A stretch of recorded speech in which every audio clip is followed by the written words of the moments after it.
Desenvolvimento embrionário de peixes ósseos. Nos últimos anos, o peixe zebra, zebrafish, espécie Danielhaerio, se tornou o organismo favorito para quem deseja estudar o desenvolvimento dos vertebrados. Pelo fato de terem grandes crias, procriarem o ano inteiro, serem facilmente mantidos vivos e por possuírem um embrião transparente que se desenvolve fora da mãe.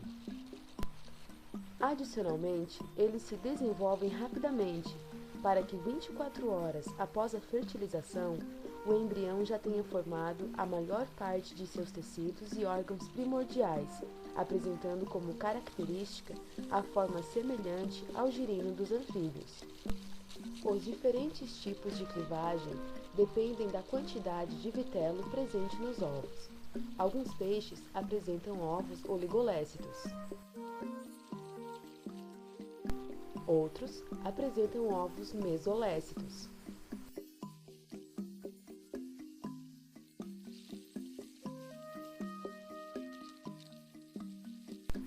Porém, a maioria das espécies possui ovos com grande quantidade de vitelo. O peixe zebra possui ovos com muito vitelo, ovos megalécitos do tipo telolécito. Neste tipo de ovo, a divisão celular ocorre somente em um pequeno disco de citoplasma sem vitelo, o blastodisco, localizado no polo animal, originando células somente nesta região. Esse tipo de clivagem é denominada de clivagem meroblástica ou parcial do tipo discoidal.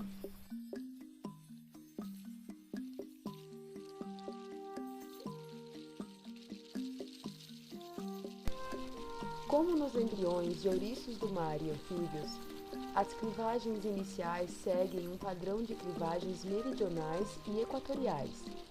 Essas divisões são rápidas e sincrônicas, formando um grande grupo de células situado no polo animal, em cima de uma grande massa de vitelo que preenche toda a metade vegetativa do ovo.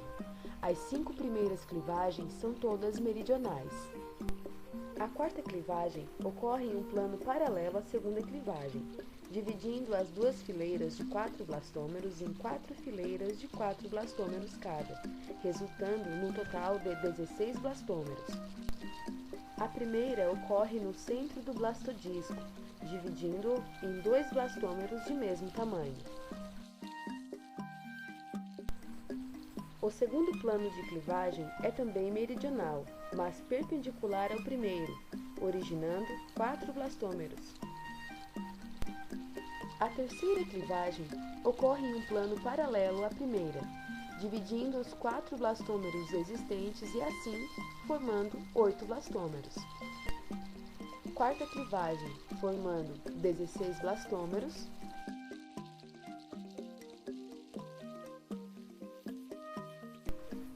Quinta clivagem, formando 32 blastômeros.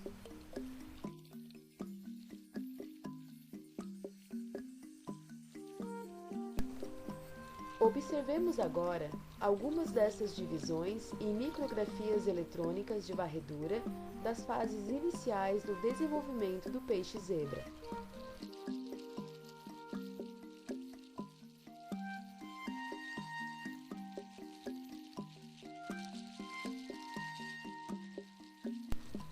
Após o quarto plano de clivagem, que resulta num total de 16 blastômeros, ocorre uma projeção central do vitelo sobre os blastômeros que estão se dividindo, elevando assim os blastômeros centrais acima do plano de clivagem.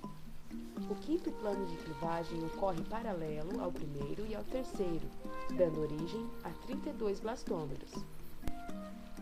A partir da sexta clivagem, ocorrem planos de clivagem com diversas orientações, dando origem de 64 a 128 blastômeros. Este estágio é caracterizado como estágio de mórula. Essas células ficam arranjadas em 2 ou mais camadas, formando um blastoderma em forma de cúpula. A fase de blástula se caracteriza pela formação de espaços irregulares por entre as células que constituem o blastoderma ou ainda, em algumas espécies, ocorre a formação de uma ínfima blastocele. A blástula do modelo de segmentação meroblástica discoidal é denominada de discoblástula. Conforme as clivagens progridem, ocorre uma desaceleração das divisões celulares e os movimentos celulares começam a se tornar evidentes. O primeiro movimento celular evidenciado é a epibolia. Neste movimento, as células do blastoderma se movem sobre a superfície do vitelo recobrindo-o.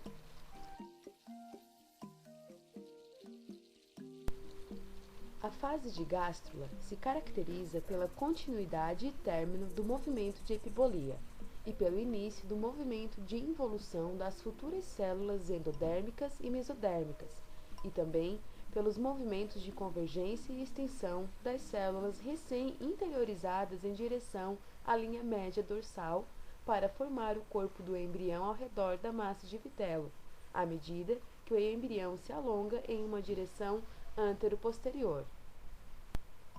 Aqui, alguns detalhes destes movimentos. A involução inicia após a epibolia atingir 50%, ou seja, o vitelo se encontra recoberto em 50% da sua extensão. Neste estágio se torna evidente um espessamento da borda marginal do blastoderma, formando o anel germinativo. A partir do momento que as células iniciam a evolução, o embrião encontra-se na fase chamada de escudo embrionário. Neste período, as células que sofrem evolução formam duas camadas distintas, o epiblasto, que é a camada mais externa, e o hipoblasto, que é a camada mais interna. Quando a epibolia atinge 90%, verifica-se que o embrião possui o ectoderma, que é o folheto mais externo, e o mesentoderma. Este último dará origem ao mesoderma, que é o folheto intermediário, e ao endoderma, que é o folheto mais interno. Assim, através dos movimentos celulares, o mesoderma e o endoderma acabam por se situar subjacentemente ao ectoderma. Agora, veremos desenhos explicativos destes movimentos com o detalhamento das estruturas sendo formadas e, em seguida, veremos a imagem real correspondente a cada desenho.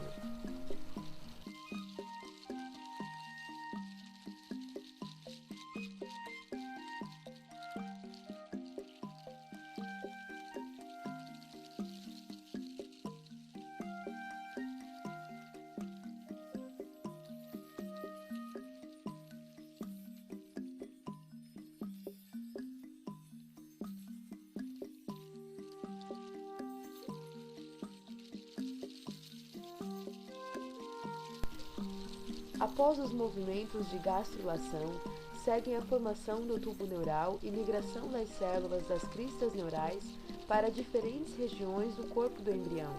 A formação dos somitos e as protuberâncias das vesículas ópticas que originarão os olhos tornam-se visíveis.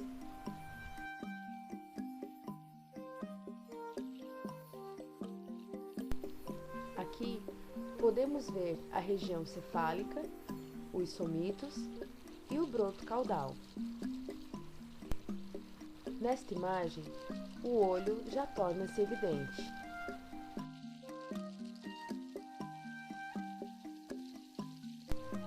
Nesta imagem, podemos ver a formação do ânus.